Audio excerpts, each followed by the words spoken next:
آج کی دنیا میں ہم سکسیس اور اس کی چیزوں کے پیچھے ایسے پڑے ہوئے ہیں کہ دنیا کا اصل کیا ہے وہ ہم بھول چکے ہیں، کہ اس دنیا کی اصل زندگی یہ نہیں ہے کہ ہم کسی مرتبے کو مقام کو حاصل کر لے۔ بالکل ہونا چاہیے، اللہ کی ہر چیز ایک نعمت ہے، لیکن اس کے اندر دیوانہ بن جانا، پاگل بن جانا اور نہ کسی چیز کو سمجھنا، نہ اللہ کو جاننا، نہ اللہ کے بتلائے ہوئے حکموں کے مطابق زندگی گزارنا، نہ نظام سسٹم جو کائنات کا بنایا ہے، جس کو ہم ایک فیملی کہتے ہیں، والدین کہتے ہیں، عزیز و اقارب رشتہ دار کہتے ہیں، وہ سب کچھ کو چھوڑ دینا، اور اس میں سیر فہرست بنیاد اخلاق ہے کہ آج انسان دنیا کی طلب میں اتنا بھاگ رہا ہے، اتنا بھاگ رہا ہے، اتنا بھاگ رہا ہے کہ اسے پیچھے پتہ کوئی نہیں ہے کہ ہوتا کیا ہے۔ آخر ہوتا یہ ہے کہ زندگی کا جو وہ سوچ رہا ہوتا ہے، جو خواب ہوتا ہے، وہ پورا نہیں ہوتا اور موت آ کے دستک دے دیتی ہے، اور جب موت آ کے دستک دیتی ہے تو پایا کچھ نہیں، اور نقصان بہت بڑے خسارے کیا کیا،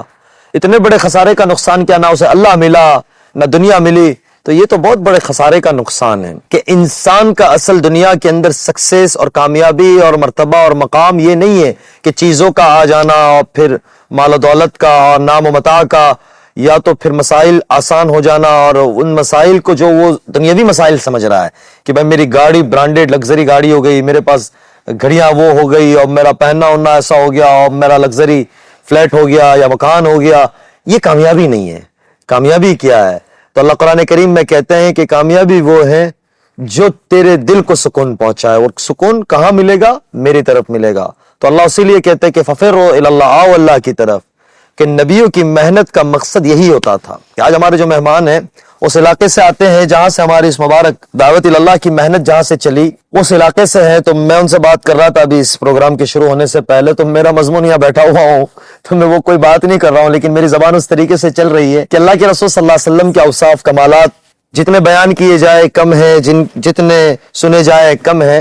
لیکن قرآن کریم میں جہاں اللہ کے رسول صلی اللہ علیہ وسلم کو کہیں رحمت للعالمین کہا گیا، کہیں خاتم النبیین کہا گیا، کہیں مدثر و مزمل کہا گیا، بہت سارے آپ کے مقام و مرتبے کو اللہ تعالیٰ نے بتلایا، وہ آپ کے اخلاق کی بات کی گئی، تو قرآن کریم کہتا ہے وَإِنَّكَ لَعَلَىٰ خُلُقٍ عَظِيمٍ، کہ آپ کے بہترین اخلاق ہیں، کہ آپ اس اخلاق کو جو ایک انسان کے ہونے چاہیے۔ پھر اللہ اس پہ آگے کہتے ہیں، میرے نبی خود فرماتے ہیں کہ اللہ تعالیٰ نے مجھ سے فرمایا، حدیث قدسی ہے کہ میرے نبی آپ کے میں نے بہترین اخلاق اور اعلیٰ اخلاق کا آپ کو حامل بنایا، ورنہ یہ صحابہ جو آپ پہ جان نثار کرنے والے ہیں، اگر آپ کے اخلاق ایسے نہ ہوتے تو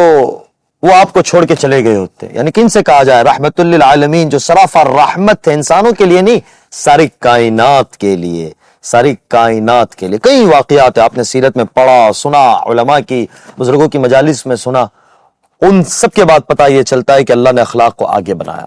تو آپ کے اخلاق کو اتنا اوپر بتایا، اس سے پتہ یہ چلا کہ امت کے آخری فرد کے لیے اخلاق ضروری ہے، چاہے جس مرتبے پہ پہنچ جائے، جس مقام کو حاصل کر لے، دنیاوی جو منصب مل جائے، لیکن اگر اس کے اندر اخلاق نہیں ہے تو وہ زیرو ہے، اور اگر وہ کچھ نہیں ہے لیکن اس کے اندر اخلاق کا معیار ہے، اور وہ اخلاق اپنے گھر والوں کے ساتھ، اپنے عزیز و اقارب کے ساتھ، سیر فہرست اپنے والدین ہیں، بھائی بہن ہیں، رشتہ دار ہے، اڑوس پڑوس سے، اپنے ملک کے ساتھ، اور جتنے ملنے والے انسان ہیں ان کے ساتھ اگر اس کے اخلاق درست ہے تو وہ کامیاب ترین انسان ہے۔ کہ زبان کا ایک میٹھا بول اور زبان کے اندر ایک نرمی، وہ پتھر کو پگھال دیتی ہے، اور وہ سخت دل کو، ہر ایک کے لیے ہر دل عزیز بن جاتے ہیں۔ تو اخلاق اس مقام کا